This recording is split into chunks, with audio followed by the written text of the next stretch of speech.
Em destaque no Panorama CBN, ministros do Supremo reagem a pedido de indiciamento pela CPI do crime organizado e falam em abuso de autoridade. Alexandre Ramagem tem foto divulgada após prisão nos Estados Unidos. Israel e Líbano concordam em iniciar negociações diretas após reunião em Washington. Nunes Marques determina a abertura de inquérito contra ministro do STJ acusado de importunação sexual. E projeto de lei que regulamenta trabalho por aplicativo é retirado de pauta em dia de manifestações. Panorama CBN. Olá para você que está aqui comigo, eu sou Leandro Gouveia e a partir de agora, em menos de 30 minutos, vou te contar as principais notícias do dia.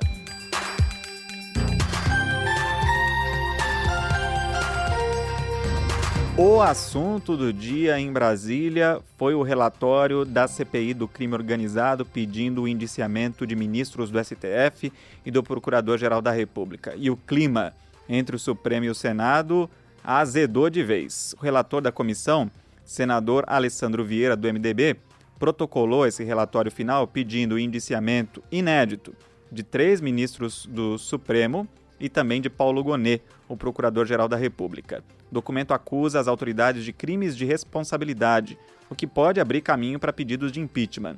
Alessandro Vieira argumenta que a CPI sofreu limitações e barreiras institucionais ao investigar figuras poderosas da República. Contra o ministro Dias Toffoli, o senador aponta que ele deveria ter se declarado suspeito no processo que envolve o Banco Master. Toffoli era o relator do caso até fevereiro desse ano e o relatório cita que uma empresa da família do ministro fez negócios com um fundo ligado ao banco. Além disso, menciona aquela viagem de Toffoli ao Peru num jatinho privado acompanhado de um advogado de defesa ligado ao Banco Master. No caso do ministro Alexandre de Moraes, o relator aponta decisões que teriam restringido o alcance das investigações da própria CPI. Moraes é acusado de proferir julgamentos, sendo suspeito na causa e de conduta incompatível com o decoro. Já contra Gilmar Mendes, o pedido de indiciamento foca na anulação de quebras de sigilo determinadas pela comissão. O senador afirma que o ministro também atuou em processos onde deveria se declarar suspeito por proximidade com os envolvidos. Por fim, o Procurador-Geral da República, Paulo Gonet, é acusado de omissão. O texto diz que ele foi desidioso, quer dizer, negligente, no cumprimento das funções dele, ao não dar andamento a investigações enviadas pela CPI. O senador Alessandro Vieira disse que optou por pedir o indiciamento por crime de responsabilidade por não ter conseguido avançar nas apurações sobre possíveis crimes comuns envolvendo essas autoridades. Nós temos notícias relevantes, as informações centrais do ponto de vista de pagamentos, a consultorias, a advocacia, são feitas no relatório, mas o ato de indiciamento exige uma prova a mais, para que a gente possa fazer isso de forma formal e responsável. E é o que a gente faz, a gente deixa isso claro, aponta a necessidade de novas investigações, aponta a necessidade de instalação da CPI própria do Banco Master e aponta a necessidade de que o trabalho das autoridades que cuidam disso seja cuidadosamente acompanhado pelo público. A reação veio forte. O ministro Gilmar Mendes classificou o pedido como uma tentativa de constrangimento institucional e disse que ele não tem base legal. Segundo o magistrado, o indiciamento é um ato que cabe exclusivamente à autoridade policial e não se aplica aos crimes de responsabilidade. Disse também que há tentativa de criminalizar decisões judiciais, como a concessão de habeas corpus. Numa rede social, Gilmar Mendes fez críticas à atuação do relator por não ter pedido quebra de sigilo de milicianos e integrantes de facções criminosas. Durante a sessão da segunda turma do STF, Gilmar Mendes defendeu que a Procuradoria-Geral da República apure um possível abuso de autoridade por parte dos parlamentares. Devemos ter cautela para não repetir erros e equívocos recentes, pois, insisto, há um quê de lavajatismo nessas iniciativas de tentar emparedar o Poder Judiciário, uma tentativa de manietar juízes independentes. Algo parecido se repete agora com vazamentos seletivos de informações que levam à antecipação de julgamentos na mídia e nas redes sociais e infundados pedidos de indiciamento de ministros do Supremo e do Procurador-Geral da República. Tudo a partir de recortes específicos, incompletos ou descontextualizados. O ministro Dias Toffoli sugeriu que a Justiça Eleitoral deveria avaliar a cassação de candidatos que usam ataques às instituições para obter votos. Não posso deixar de também dizer das oportunas palavras que Vossa Excelência hoje dirige em relação a essa situação de excrescência de um relatório completamente infundado, sem base jurídica, sem base em verdade factual e com um único e nítido sentido de obter votos. Isso, senhor presidente, é abuso de poder. Isso pode levar, inclusive, à inelegibilidade. Isso pode levar, não só em sanções em outras áreas do Ministério Público, mas também da Justiça Eleitoral. E a Justiça Eleitoral não faltará em punir aqueles que abusam do seu poder para obter voto num proselitismo eleitoral. O ministro Luiz Fux acompanhou os colegas e defendeu que o plenário do STF analise a extensão dos poderes das CPIs. E André Mendonça ressaltou que as apurações devem ocorrer com seriedade e respeito às garantias legais, destacando decisões recentes em que concedeu habeas corpus a investigados. Antes disso, nas redes sociais, o ministro Flávio Dino também se manifestou e chamou o relatório de gigante erro histórico. Você vê aí os ministros unidos como não acontecia há tempos, hein? A Associação Nacional dos Procuradores da República também saiu em defesa de Paulo Gonet. A entidade afirmou que não há omissão e que as investigações citadas seguem o ritmo normal dentro da Polícia Federal. A Procuradoria-Geral da República disse que não vai se manifestar sobre o relatório. A lei do impeachment não prevê que CPIs iniciem esse tipo de processo de forma direta. Os pedidos precisam ser apresentados à mesa do Senado. A decisão cabe ao presidente do Congresso, senador Davi Alcolumbre, que indica que não vai levar isso adiante. Na posse do novo ministro da Secretaria de Relações Institucionais, José Guimarães, Davi Alcolumbre criticou o que ele chamou de agressão permanente entre os poderes. As pessoas estão pensando em um processo eleitoral e efetivamente não estão pensando na vida das pessoas que precisam. Só que nós estamos vivendo uma agressão permanente às instituições republicanas. Porque está muito bom agredir as instituições republicanas democráticas, está todo mundo passando dos limites institucionais. Nós somos uma democracia. A gente precisa compreender as pessoas que pensam diferente, mas a todo instante, agredir e atacar não vai construir o Brasil que os brasileiros precisam e esperam dos poderes. A apresentadora e comentarista de política da CBN, Vera Magalhães, avalia que Alessandro Vieira colocou o carro na frente dos bois. Bom, e aí a votação do relatório foi transferida da manhã para a tarde dessa terça-feira e a base governista no Senado fez uma articulação de última hora para alterar a composição da CPI. Essa manobra substituiu 2 senadores da oposição por parlamentares alinhados ao Palácio do Planalto, justamente com o objetivo de barrar a votação do relatório final, que acontece enquanto eu estou gravando o podcast. Então, novidades você vai ter em cbn.globo.com e também na próxima edição do Panorama. E o Departamento Penitenciário do Condado de Orange County, na Flórida, divulgou a primeira foto do ex-deputado federal Alexandre Ramagem preso. O registro, conhecido como mugshot, mostra o ex-diretor da ABIN de casaco verde, depois de ser detido pelo Serviço de Imigração, o ICE. O nome dele consta no sistema americano como Alexander. Segundo a TV Globo, Ramagem está em uma cela separada dos outros detentos. O departamento afirmou que ele foi preso por questões ligadas ao status migratório e a situação dele está em trânsito, o que pode significar uma futura transferência. Ramagem fugiu para os Estados Unidos em setembro, depois de sair do Brasil pela fronteira com a Guiana, usando documentos falsos, e ele foi preso na segunda-feira pelo ICE, como eu expliquei no último episódio do Panorama.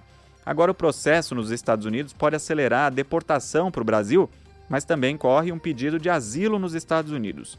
O comentarista de política da CBN do jornal O Globo, Bernardo Melo Franco, considera que o pedido de asilo tem uma base muito frágil, já que Ramagem foi condenado pela justiça brasileira.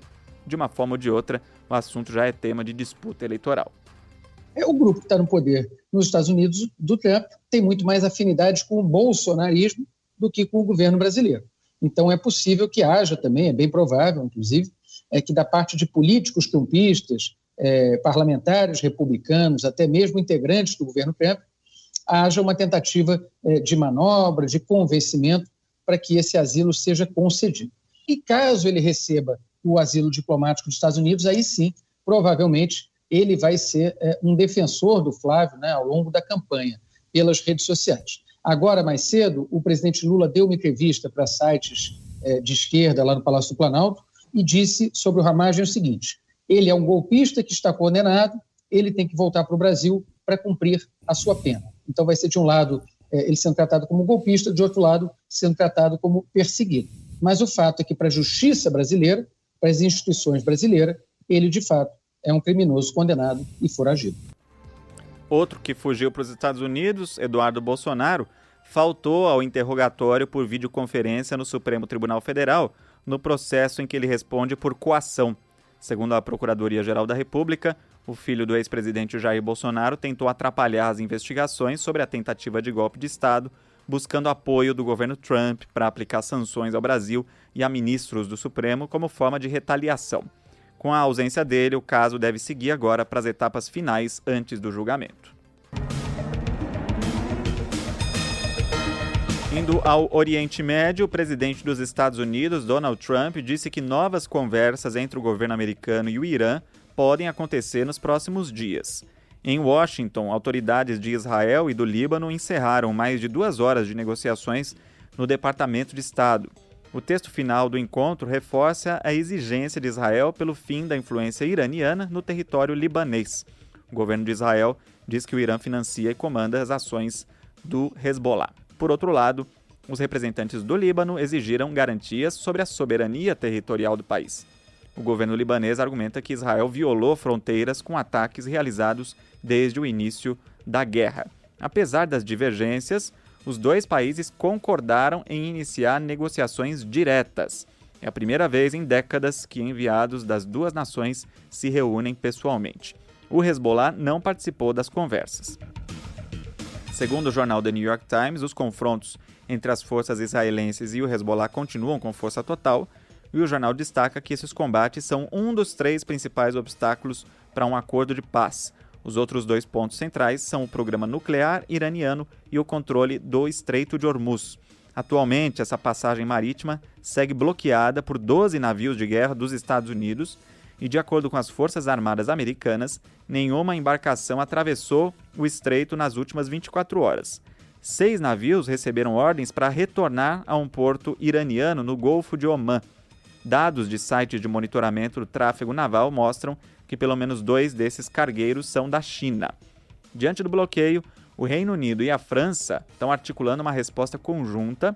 Líderes dos 2 países se reuniram para discutir a criação de uma coalizão europeia com o objetivo de liberar o Estreito de Hormuz para os navios na região, sem a participação dos Estados Unidos. E o Vaticano divulgou uma carta do Papa Leão XIV com um alerta sobre os riscos para as democracias globais.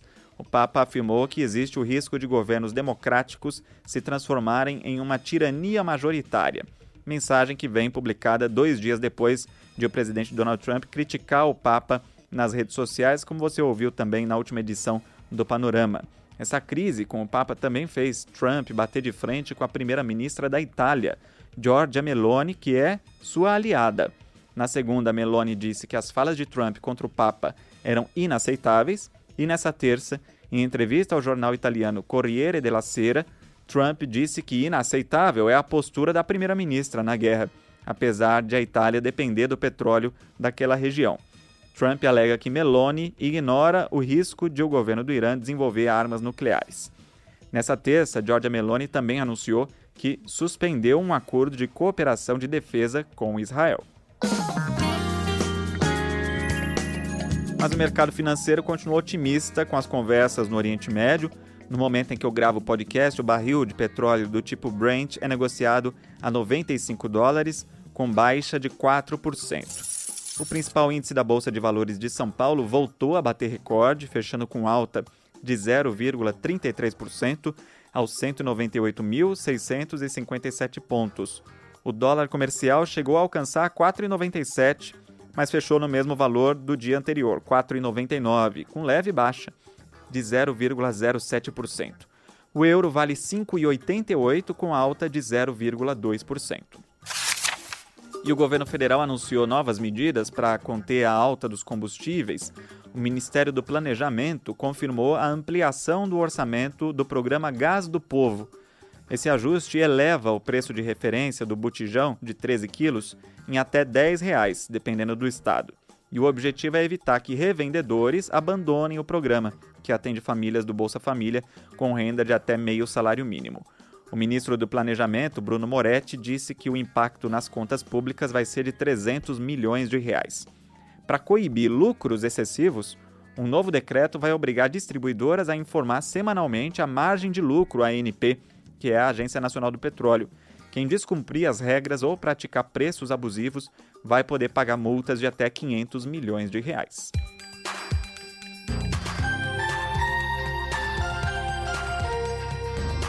E o ministro Cássio Nunes Marques, do Supremo Tribunal Federal, determinou a abertura de um inquérito criminal contra o ministro afastado do Superior Tribunal de Justiça, Marco Buzzi.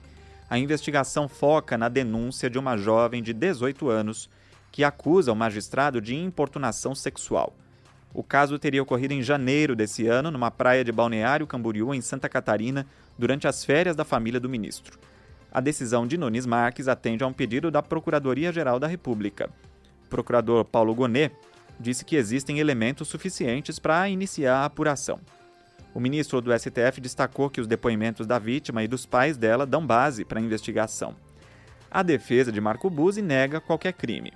Em nota, os advogados afirmam que o magistrado é alvo de um linchamento moral e que as acusações não têm provas concretas.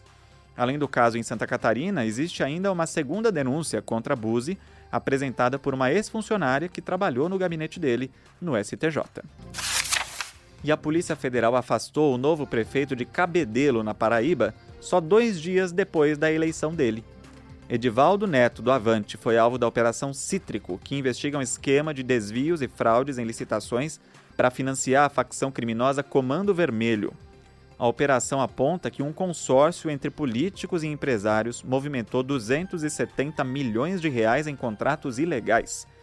O objetivo era infiltrar membros do crime organizado na estrutura da prefeitura. Edivaldo Neto venceu a eleição suplementar que aconteceu no domingo com 61% dos votos.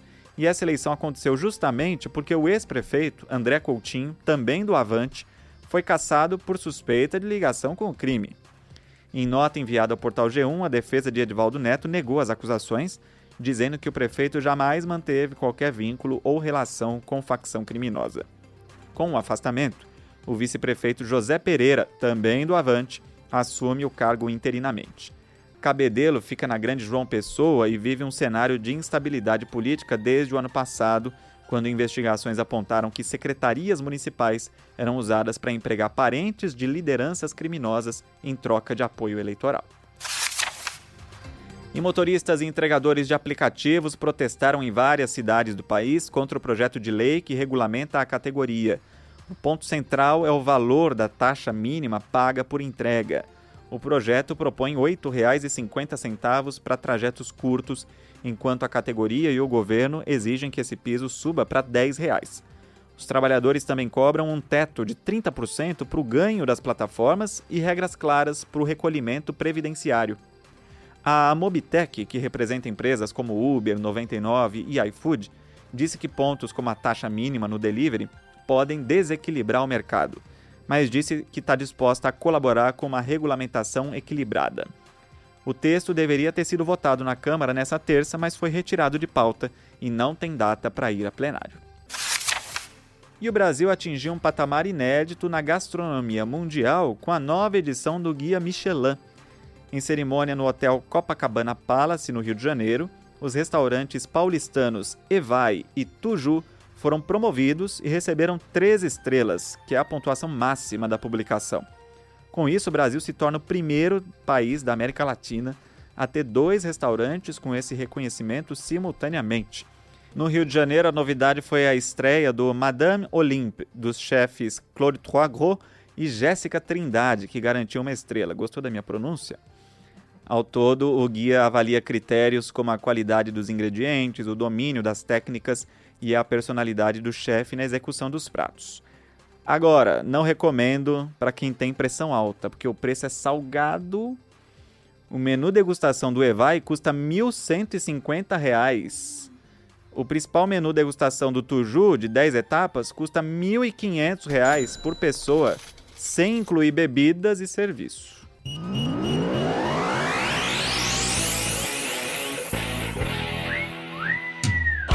E o tenista João Fonseca avançou para as oitavas de final do ATP 500 de Munique, na Alemanha. O atual número 35 do mundo venceu o chileno Alejandro Tabilo por 2-0, com parciais de 7-6 e 7-3. O resultado marca uma revanche para Fonseca, que tinha perdido os 2 confrontos anteriores para o adversário, incluindo uma derrota no torneio de Buenos Aires em fevereiro. A vitória já garante ao brasileiro a subida de 4 posições no ranking provisório, ocupando o 31º lugar. O próximo desafio já é nessa quarta contra o francês Arthur Hinderknecht, de quem o brasileiro ganhou na semana passada no Masters 1000 de Monte Carlo. E a Bia Haddad estreou com vitória no torneio de Oeiras, em Portugal. A brasileira venceu a portuguesa Francisca Jorge por 2-0, com parciais de 6-4 e 7-6. O resultado interrompe um jejum de vitórias de quase 7 meses. Nas oitavas de final, Bia joga nesta quarta-feira contra a polonesa Maja Rualinska.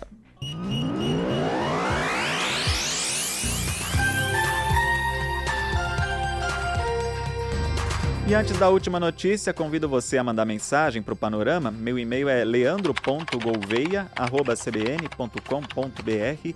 No Instagram é só procurar por Lê Reis Gouveia. Na caixinha de comentários, o pessoal comenta aquela imagem de Donald Trump como Jesus. O Lázaro Brito falou: Trump não respeita nem mesmo a figura mais sagrada para a maioria de seus eleitores e apoiadores, assim como não respeita a vida humana e a soberania das nações. Será que ainda continuará com o apoio dos cristãos após essa blasfêmia? Ele pergunta. O Leonardo Barcelos diz que a declaração do Trump dizendo que achava que a imagem era ele como médico mostra como a classe política funciona lá e aqui. Mentem sobre coisas que são comprovadamente o oposto do que eles dizem, com uma naturalidade que de alguma forma serve como canto da sereia para os seus apoiadores. Obrigado também a Laura Campos e a Carol Borges pelos elogios. Você já indicou o Panorama para alguém hoje? Manda o link pelo WhatsApp para quem você sabe que gosta de ficar bem informado.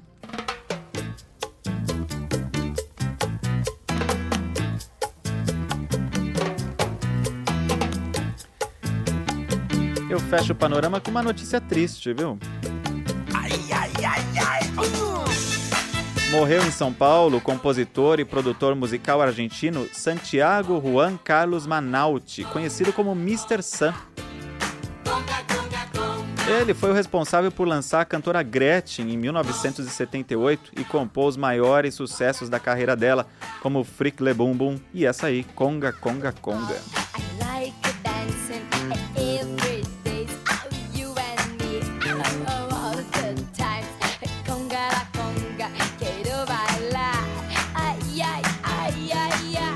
Mr. Sun tinha 80 anos e foi vítima de um infarto fulminante. A cantora Gretchen se pronunciou nas redes sociais dizendo: "Hoje me despeço de alguém que não foi apenas um compositor, mas parte da minha história e da minha voz. Fico honrada em saber que fui o seu maior orgulho e a sua maior criação." Radicado no Brasil desde 1973, o produtor trabalhou na gravadora Copacabana e impulsionou a disco music no país.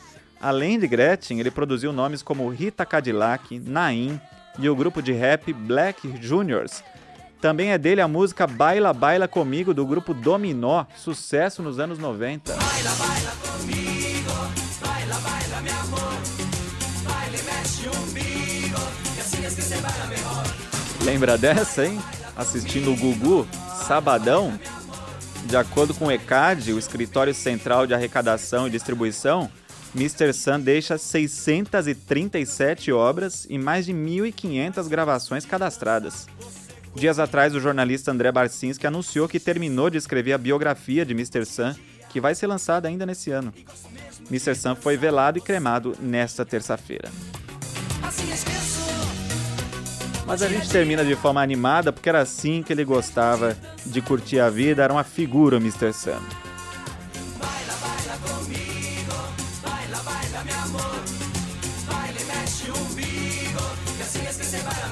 E nossa solidariedade a amigos e familiares. Essa edição do Panorama vai ficando por aqui. A produção e o roteiro foram feitos por mim, Leandro Gouveia, e a edição e a sonorização por Daniel Mesquita, o Dom. A próxima edição chega às plataformas por volta das 7 da manhã com Bianca Santos e eu volto na sequência. Até lá! Nada me importa, vou a dançar, fecho os olhos. olhos, entrego meu corpo e te levo a bailar. Assim esqueço o dia a dia e gosto mesmo de dançar com você na minha. Baila, baila comigo, baila, baila meu amor.